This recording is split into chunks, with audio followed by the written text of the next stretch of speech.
مری تاریکه مری خونه انداوا قطعه بالای انداوا دیگه تا پرابریز کانتین زدگی های همه پرابریز کانتین تماشا میکنه همه کینای ترکی در نامشون جان ترکا اینا همه خانما مادرها همه کینای ترکی در گذاشتگیان یک برادرمون خش یگید گرفته در همین دوشنبه شهر عین هم اتاج میپرامده ای بالکن دشمنا را سنایپر قتی میپرونده عین هم اتاج هم خیلی سنایپر قتی دشمن هدف ده گرفته ایستاده که یک تلفن میشوه ایتا تلفن میبرداره که زنک نوستگی میگه لبای زنک میگه مرده که تیز خانه بیا که در خانه کارتشکا و پیاز نیسته خانه مهمان آمده میگه زنک گلی زنگ نزن که ما سری کار داریم زنگ نزن تلفن هم یک شک میمونه عین هم اتاج ای بالکن هم خیلی دشمن هدف ده گرفته ایستاده که با تلفن میشوه ای تمه برداره باز زنک نوستگی میگه لبای زنک میگه مرده که اینا مهمان بالای مهمان آمد اینا آچد آمد خشتامنم آمد میگه آخه زنک پایون خونه مگزین برای مگزین کارتشکا پیاز قند قرض بگی آچه مخشروخ شومدید که مهمونا رو خشروخ شومدید که اولی زنگ نزن که ما سری کار دایم تلفن هم اکشک شاشته میمونه همین ناو دشمن برام نرم ده همین دشمن هدف ده گرفته ایستاده که با تلفن میشوه ای تمه برداره باز زنک نوستگی میگه الا زنک بسیاری بد زنگ زدی یا بر بالکن برو زنک بالکن میبره سنایپر طرف زنک میداره الله اکبر جان زنک خلاص انکه به حضور سنایپر همین طرف دشمن هم خیلی هدف ده گرفته ایستاده که همین دشمن برام نرم ده که با تلفن میشوه این همه برداره باز زنک نوستگی میگه لبای زنک میگه مرده که تیز خانه بیا که آچت بالکن برآمد کسی پرونده احتیاج نداره اصلا استیاج هر کار چیدنش ممکنه حتی ما مرد همین ما یک سرود میخوانم با نام زنگیر نیستیم ما مردکا دروغ میگیم که زنگیر نیستیم همین مردک مردم 10 تا زن هم داشته باشه بگه زن میگیری حدت آنو داره میگه بله همین تشکر چیستا برای دو در جانکر 3 مینوت وقت کنه میگیره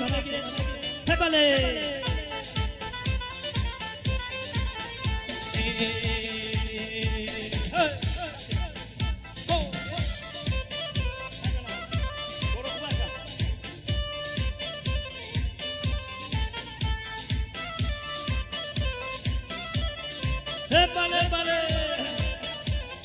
برای بچه‌های زنگیر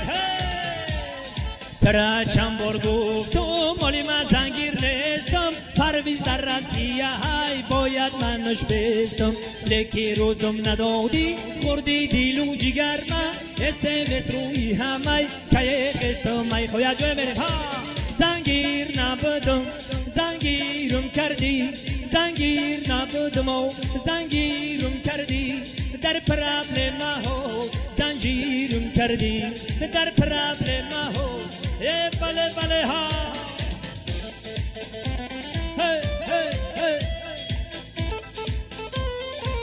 آقا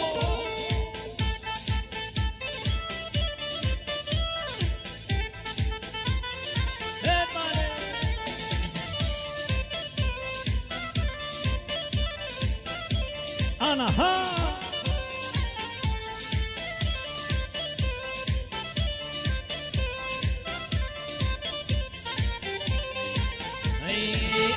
عجب ناز داری گویام که پرواز داری وسط حیله و نیرنگ بتا در دل جا داری عجب ناز داری گویام که پرواز داری وسط حیله و نیرنگ بتا در دل یک جا میرم